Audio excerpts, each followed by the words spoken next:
John and his friends used to go mountain climbing once every year.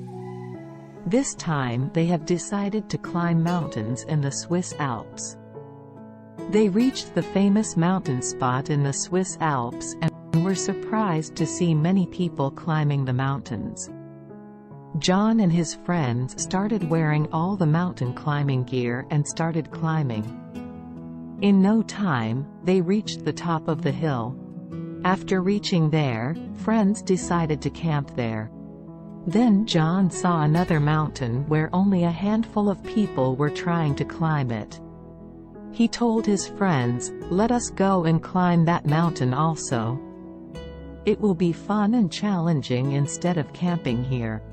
A friend replied, "No way, I have heard people talking about that mountain.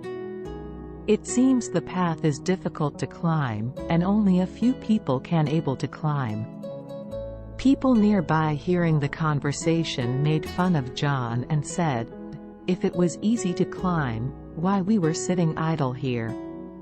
Hearing them, John took that as a challenge and went alone towards climbing the peak. 2 hours later, he reached the top of the hill. People who were already there welcomed John with a round of applause. John was happy having climbed the peak. He could see the beautiful views of nature from the top. He started a conversation with people and asked them, "While climbing this peak, I felt it was not so difficult. Then why only a handful of people here? If people could climb the below peak, they can climb here also if they put in some effort." A veteran climber replied, "Most people in the crowd right there are happy with what they find easy. They never think that they have the potential to achieve more.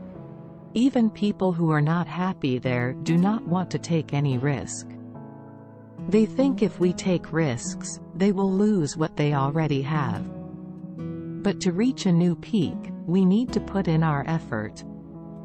Many of them do not show any courage, and they remain part of the crowd the whole life, and keep complaining about the handful of courageous people and call them lucky. Hearing this, John thanked the veteran for explaining the importance of courage in our life. Moral of the story: in our life, many of us stay in our comfort zone. But to achieve something big, we need effort and courage. We should never stop, have the courage to push ourselves out of the crowd. Focus on moving to the handful of people, whom the people called courageous people,